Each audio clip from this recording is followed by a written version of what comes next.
I'm Quentin Takis, and this is my review over Vanilla Coke.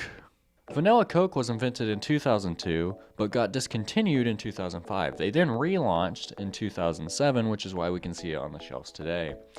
Ordinary Coke always had a little bit of vanilla in it, but the history of adding additional vanilla flavoring to Coca-Cola, at least in the US, dates back at least to the 1940s, when local soda fountain workers, soda jerks if you will, would, upon request, add a shot of vanilla syrup to a Coca-Cola fountain soda.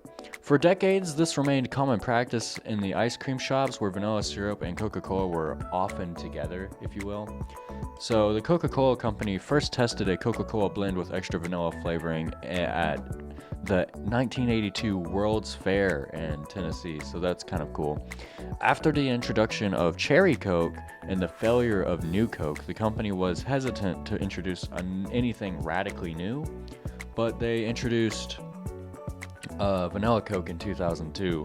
So there was a bit of time in between that time, but when they introduced it, it didn't do too well, so they discontinued it, like I said. But they eventually wanted to bring it back, so they brought it back in 2007. It did well, so it's here today.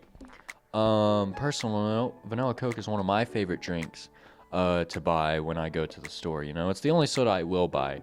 I remember when I was younger, when I was doing my research through all this, I saw a bunch of old ad campaigns for Vanilla Coke back in 2002 to 2005, and then back up in 2007, and it made me kind of nostalgic because I remember seeing all those bottles, all those old stuff a long time ago, and I just think that was really interesting. It was a nice flashback in the time. I wasn't much of a Vanilla Coke drinker when I was younger, though. My parents didn't let me drink too much soda, if you will.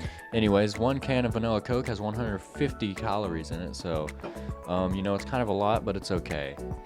It's soda, so, it's whatever. But yeah, that was my review over Vanilla Coke, and if you ever go to the store and you see a Vanilla Coke, I hope you think of me. Anyways, this is Quentin Takis signing out.